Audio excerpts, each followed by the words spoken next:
Hello and welcome everyone to SQL Features. So far, we have covered several areas, how to use PROXMOX, how to do everything. In today's session, we'll be talking about creating a SQL Server 2022 container on a Linux container on Ubuntu. And we're going to take a look how it works. Let's take a look. As you know, the goal of this project is to use Visual Studio to the full extent. And so far, we have covered how to create the cloud init image on PROXMOX, then install Docker, and finally, we played with the snapshots, so your development is faster and you can create a snapshot, do some testing. If something fails, you can roll back a snapshot, delete it. And then we create a media stack, the whole system with the radar, sonar, the download process, BitTorrent, and all that, how that works and how you can install it. We didn't discuss the VPN part of it. If you are interested in that, then just update on that video in the comments. I'll look to create one. And in the last episode, we covered homepage dashboard, and you guys have seen the homepage here, which is how you can organize your own page. This is another container, a beautiful container. You can have all your Portainer, all the PROXMOX servers, as well as TrueNAS, everything set up right here. And that's why. So homepage was the best. And now we are getting to the meat and potatoes of this series of videos, which is to work with SQL servers and PostgreSQL and Grafana and do some stuff. So in this series, in this today's session, we will talk about SQL Server installation. The idea is to make it a minute job. So let's take a look. Here is the project here, and if you go to the browser, the link is there in the description, and you can hit and download my repository media stack. And under 42 episode, you can see there is a base SQL commands are there, Docker Compose, as well as the make file there. Pretty simple code. Let's take a look at the basics of Docker Compose. You can see we're using Docker 3.4, doesn't matter, you can change it to the latest one. And we are using 2022 latest image from Microsoft. We are giving the container name SQL1, opening up on port 1433. This is the password. We are accepting. This is the network, and restart if it's stopped for whatever the reason, right? So this is simple, very, very simple Docker Compose file. In the future episodes, we're gonna add things to it to make it more interesting, but this one will do it. So if you're new and you just joined, you know that what you need to do is that you can cd to virtualization folder, and you run. I'm gonna exit, and I can see where I am. I'm already under cd virtualization, so you go to cd virtualization, and then you can run the git clone command to get all the files as it is in Visual Studio Code, and you'll see it like that. And then you can do the cd and get there. Now, as if you remember, in the first instance we created the cloud init, and then we installed the Docker on it. And as part of the client init, the later part, if you look at this code, we created a virtual machine where we installed media stack as well as the home page. So for this, today onwards, we'll be using a new virtual machine. So I'm using the exact same code, what we did it here. So we're connecting to 101, and under that I have created a new virtual machine with the ID 789, and we give it an IP address 233. So the commands are there. If you don't want to go through the whole process properly, you can still take a shortcut. You still have to create the cloud init image, but then you can create the new VM. So we're creating a new Ubuntu VM, exactly same as what we have done last time. And now we'll be installing, preparing the Docker, which is also prepared in this case. And I created a snapshot, so you can see snapshot is there. You can execute exactly same command, and these commands will install the Docker. And finally, we created to avoid the sudo part of the Docker. So you can run Docker commands normal. And now we are at a stage where our virtual machine is ready and Docker is installed. And then now we'll be creating the SQL container on it. So let's start with that. So I just SSH into the system. Let's check if anything running. We can see Docker command is working, but there are no virtual machines are there. So first thing we'll do is we'll pull the image, and this is the command, pull the image. So Docker container is being downloaded for SQL Server 2022.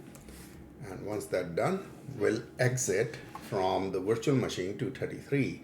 And then we're gonna take a snapshot of the state so that if, say, there are some issues and you're having some challenges, then you don't have to download the image again and again. It's almost 500 MB space.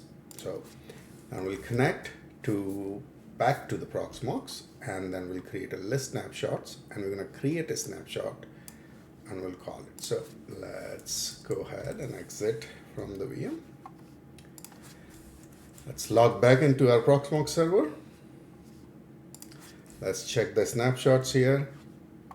We can see pre-Docker is there. So Docker is already installed and everything is working. So we're gonna run the next command to delete the Docker. There's no point in rollbacking at this point. So we would rather delete the old snapshot, check our snapshot again. And as you can see, now there are no snapshots. So we're gonna create a snapshot called pre-SQL. So if something goes wrong in the rest of the demo, you can always come back, roll back to this particular snapshot, and that way you can start from there. So once we're done, let's exit from the virtual machine. We're back onto our client machine, and we'll be creating a folder.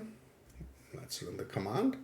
Now we created a folder on our virtual machine, which will be hosting the SQL Server. And I created a directory there, and now at this point I'm checking the directory does exist.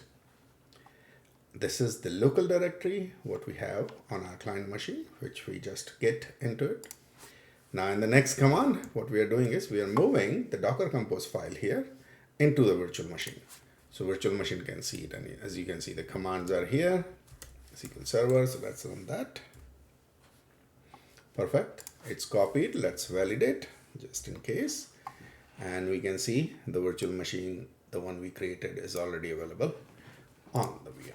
So now we're done. So from client machine, now we'll again log back into our virtual machine. Simple command, SSH into it. The first command we'll check is there is no Docker volume or nothing is there. And that's the best part of it. Once you are using, you can use SQL in a very different way and it get installed properly. These commands are optional. First two commands are basically not doing anything. So we'll skip it. Let's check again. If anything is there, nothing is running. Let's create the network first. As you could see that in Docker Compose, we are creating a network, my network. So that network should be created before. If you are using a volume, then volume should be created before. To keep things simple, in this case for SQL Server, we're going to create just the network. And now we are running a Docker Compose command, and we are telling it that under SQL Server folder, use the Docker Compose YAML file and bring the services up. So right now only one service up, which should come up, and we can see the service started. This is the best part, since we already downloaded the container image. Creating a new virtual machine takes a second, and right now SQL Server should be up and running. And you can run this command to shut down if you need to, but let's take a look. What all containers are running, and you can see our container is running SQL Server latest, and you can see it's open for the port 1433, map to it, and the name is SQL1. Right now, let's take a look. Some troubleshooting on Docker. How are the logs of SQL1, right? So what all is going on there? And here you should be able to see that when database started, it's kind of upgrading itself to, all the model database, master database, they are all getting upgraded. So apparently this is originally a SQL 19 database versions, which as part of first time when we are creating it, it's being upgraded, which is very interesting because that means that these master database are not upgraded in 2022 or something, which is interesting. Otherwise, it won't be upgrading here. So it's basically upgrading MSDB, master and model, all three of them. So which is interesting part. Now let's see, let's grab some of the connections. So this is another command you can use, docker exec t SQL1. We are connecting to it and we are saying cat, the error logs for SQL Server, and then search anything which has connection in it. So if I run it, you can see some of these commands and you can see maximum number of dedicated connections, admin connection is enabled, SQL Server is now ready for client connection. So at this point, SQL Server is up and ready, right? So we should be able to connect.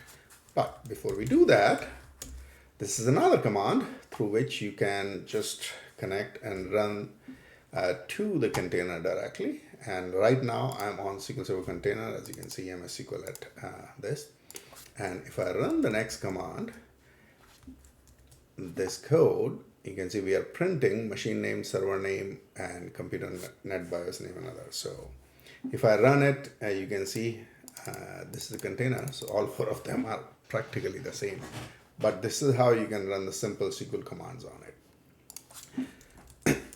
The next command will create an empty testDB database here, just to show you how you can connect to container and run the command from your client machine. And there you go, the database is created at this point. And let's exit it out from the VM. And now we're back to the virtual machine. Now let's see what all ports are there on this machine, on this Ubuntu machine. And we can see that 10, 10, 52, 33 is the one which is opened here, and which is what we can connect to SQL Server. So that's our way to connect to a SQL Server. So let's look at it, which port is opened. As we saw, 1433 is the port. So we'll be connecting there. So let me start SQL Server Management Studio.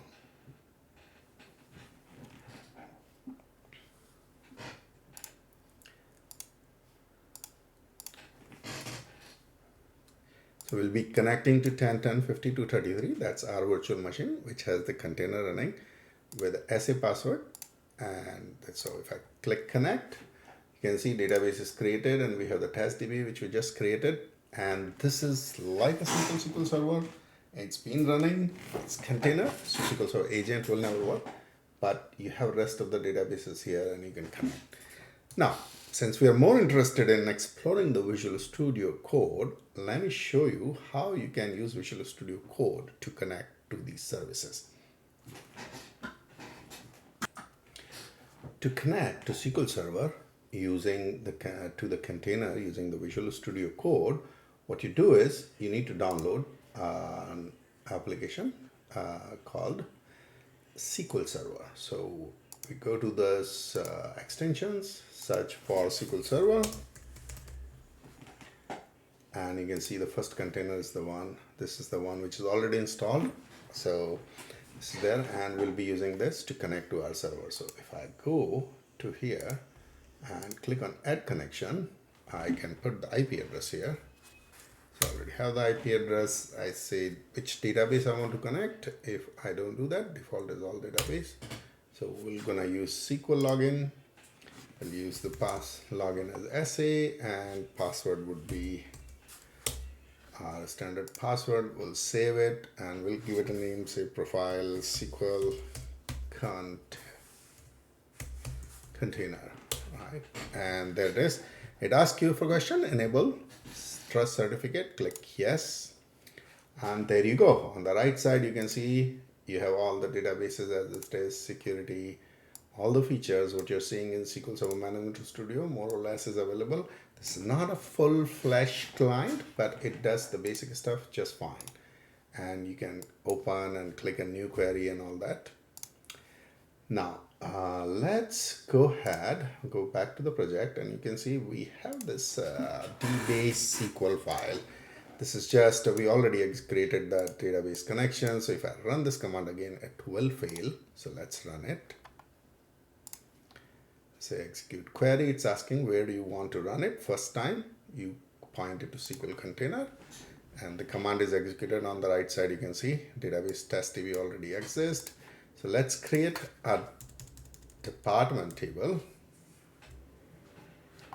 So there are some errors it's pointing out to. Let's try the employee one. Oh, it's pointing out because we need to run it.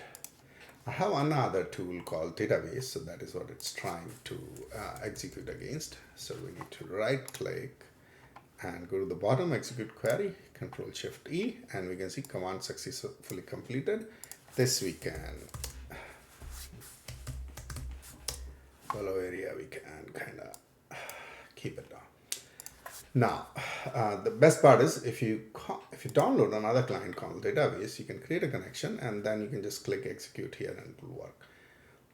Since we are doing it, first let's finish the other one and then we can check this out.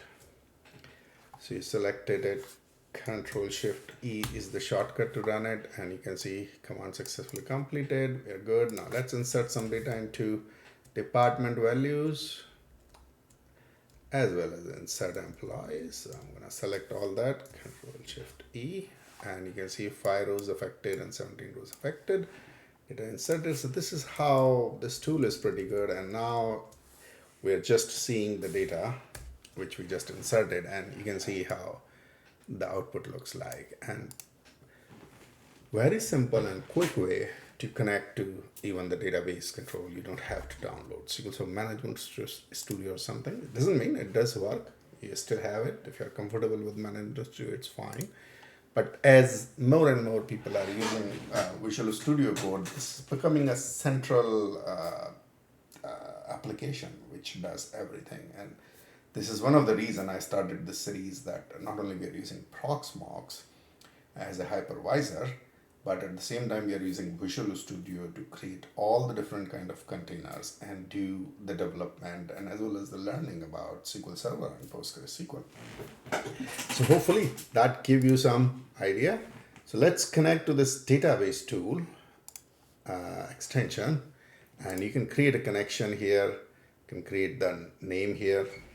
So let's call it SQL container as well. Call it global. This the best part of this extension is that it supports all different type of databases. So if you want to be comfortable, but you can see this extension needs to be paid to unlock a feature. Probably not a good idea to use if you are looking for a dedicated tool to use this. But for example, for this testing, we can see we put a IP address, we say instance name, we're not putting it anything because we install the default one, SQL authentication, SA, and our password is. There you go. Auth type is to encrypt, advanced options. So I'm just gonna save it. And now we created the connection here, so you can see all databases are there. This is a universal tool which can connect to any of these databases. So if you're more comfortable with another extension, then that's the way to go about it. But I would recommend use the SQL Server for SQL Server extension, and probably for Postgres, when we'll talk about it, we'll be using another tool to go about it. Okay, so that's about it. I hope you like this video. It helped you. If it did help you, please make sure to like the video. And if you're interested in the future upcoming videos about how to quickly create the containers to test out all the different database technologies, please subscribe and look forward to see you in the next video. Thank you.